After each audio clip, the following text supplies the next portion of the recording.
Chilli powder, ಸಖತ್ ಖಾರ, ಬಣ್ಣ ಮತ್ತು ರುಚಿ. ಆಚಿ ಚಿಲ್ಲಿ ಪೌಡರ್. ಸುಪ್ರೀಂ ಕೋರ್ಟ್ನಲ್ಲಿ ಸಿಜೆಐ ಮೇಲೆ ಶೂ ಎಸೆದ ಪ್ರಕರಣ. ಸಿಜೆಐ ಮೇಲೆ ಒಬ್ಬ ವಕೀಲರು ಶೂ ಎಸೆದಿದ್ದಾರೆ. ಇದು ಒಬ್ಬ ಗವಾಯಿ ಅವರ ಪ್ರಶ್ನೆ ಅಲ್ಲ, ಆ ಸ್ಥಾನಕ್ಕೆ ಸಂವಿಧಾನಕ್ಕೆ ಮಾಡಿದ ಅಪಮಾನ. ಬೆಂಗಳೂರಿನಲ್ಲಿ ಗೃಹ ಸಚಿವ ಪರಮೇಶ್ವರ್ ಸ್ಟೇಟ್ಮೆಂಟ್ ಅನ್ನು ಕೊಟ್ಟಿದ್ದಾರೆ. ಇದಕ್ಕೆ ಸಂಬಂಧಪಟ್ಟಂತೆ ಅವ್ರ ಮೇಲೆ ಕಾನೂನು ಕ್ರಮ ಆಗಬೇಕಾಗಿತ್ತು, ಆದರೆ ಅವರನ್ನು ಯಾಕೆ ಬಿಟ್ಟು ಕಳಿಸಿದ್ರು ಗೊತ್ತಿಲ್ಲ. ಸನಾತನ ಧರ್ಮದ ಬಗ್ಗೆ ಅವರು ಮಾತನಾಡಿದ್ದಾರೆ.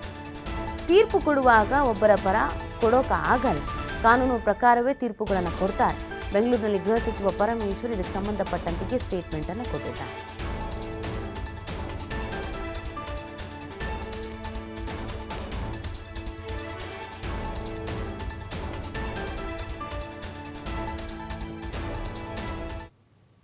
ನಿನ್ನೆ ದಿವಸ ಏನು ಸುಪ್ರೀಂ ಕೋರ್ಟ್ನಲ್ಲಿ ಚೀಫ್ ಜಸ್ಟಿಸ್ ಶ್ರೀ ಗವಾಯ್ ಅವರ ಮೇಲೆ ಒಬ್ಬ ಅಡ್ವೊಕೇಟು ದಾಳಿ ಮಾಡಿ ಶೂಸನ್ನು ಎಸೆದಿದ್ದಾನೆ. ಮೊದಲನೇದಾಗಿ ನಾನು ಅದನ್ನು ಖಂಡಿಸ್ತೇನೆ. ಒಬ್ಬ ಗವಾಯ್ ಅವರ ಪ್ರಶ್ನೆ ಅಲ್ಲ ಇದು ಚೀಫ್ ಜಸ್ಟಿಸ್ ಆಫ್ ಇಂಡಿಯಾ.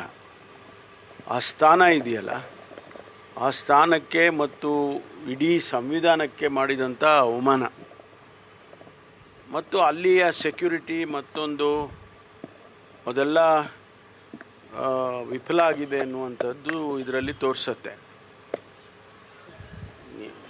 ನ್ಯಾಯಾಲಯದಲ್ಲಿ ಅದರಲ್ಲೂ ಕೂಡ ಪರಮೋಚ್ಚ ನ್ಯಾಯಾಲಯದಲ್ಲೇ ಇಂಥ ಘಟನೆ ನಡೀತದೆ ಅಂತೇಳಿದರೆ ಆ ಅಡ್ವೊಕೇಟನ್ನು ಮೊದಲು ಅರೆಸ್ಟ್ ಮಾಡಿ ಅವನಿಗೆ ಕಾನೂನು ಪ್ರಕಾರ ಶಿಕ್ಷೆ ಮಾಡಬೇಕಾಗಿತ್ತು. ಅದು ಯಾಕೆ ಅವರು ಬಿಟ್ಟು ಕಳಿಸಿದ್ದಾರೆ ಗೊತ್ತಿಲ್ಲ ನನಗೆ. ಇಮಿಡಿಯೇಟ್ಲಿ ಅವನನ್ನು ಅರೆಸ್ಟ್ ಮಾಡಬೇಕು, ಅವನ ಮೇಲೆ ಕ್ರಮ ತಗೋಬೇಕು, ಕಾನೂನು ಪ್ರಕಾರ ಕ್ರಮ ತಗೋಬೇಕು. ಎರಡನೇದು, ಅವನು ಆಡಿರ್ತಕ್ಕಂಥ ಮಾತು ಸನಾತನ ಧರ್ಮದ ಬಗ್ಗೆ ಅವನು ಮಾತಾಡಿದ್ದಾನೆ. ಅವರು ಯಾವುದೇ ರೀತಿಯ ತೀರ್ಪುಗಳನ್ನು ಕೊಡುವಾಗ ಅವರು ಕೂಡ ತೀರ್ಪನ್ನು ನ್ಯಾಯದ ಹಿನ್ನೆಲೆಯಲ್ಲಿ ತೀರ್ಪನ್ನು ಕೊಟ್ಟಿರ್ತಾರೆ. ಅವರು ಬಯಾಸ್ಟಾಗಿ ತೀರ್ಪು ಕೊಡೋಕ್ಕಾಗೋದಿಲ್ಲ.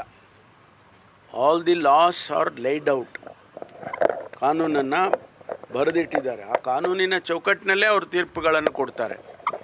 ಅಂಥದ್ರಲ್ಲಿ ಇವರು ಅದನ್ನೇ ಒಂದು ಎಕ್ಸ್ಕ್ಯೂಸ್ ಮಾಡಿಕೊಂಡು ಸನಾತನ ಧರ್ಮದ ವಿಚಾರದಲ್ಲಿ ಅವ್ರು ಮಾಡಿದ ಮಾತು ಅಂತ ಹೇಳಿಕೊಂಡು ಆ ರೀತಿ ಮಾಡೋದಿದೆಯಲ್ಲ, ಅದನ್ನು ನಾನು ಖಂಡಿಸ್ತೇನೆ.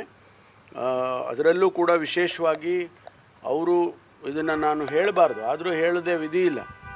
ದಲಿತ ಸಮುದಾಯಕ್ಕೆ ಸೇರಿದಂಥ ಒಬ್ಬ ವ್ಯಕ್ತಿ ಆ ಸ್ಥಾನಕ್ಕೆ ಬರಬೇಕು ಅಂತ ಹೇಳಿದ್ರೆ, ಚೀಫ್ ಜಸ್ಟಿಸ್ಸು ಆಗಬೇಕು, ಅಲ್ಲಿವರೆಗೆ ಬಂದಿದ್ದಾರೆ ಅಂತ ಹೇಳಿದ್ರೆ ಅದೇ ಒಂದು ದೊಡ್ಡ ಸಾಧನೆ ಆ ಸಮುದಾಯಕ್ಕೆ.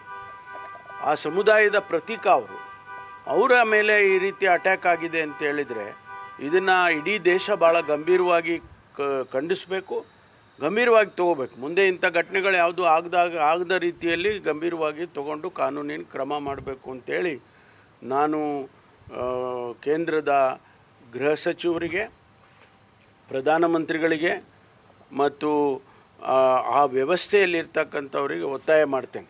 ನಿನ್ನೆ ದಿವಸ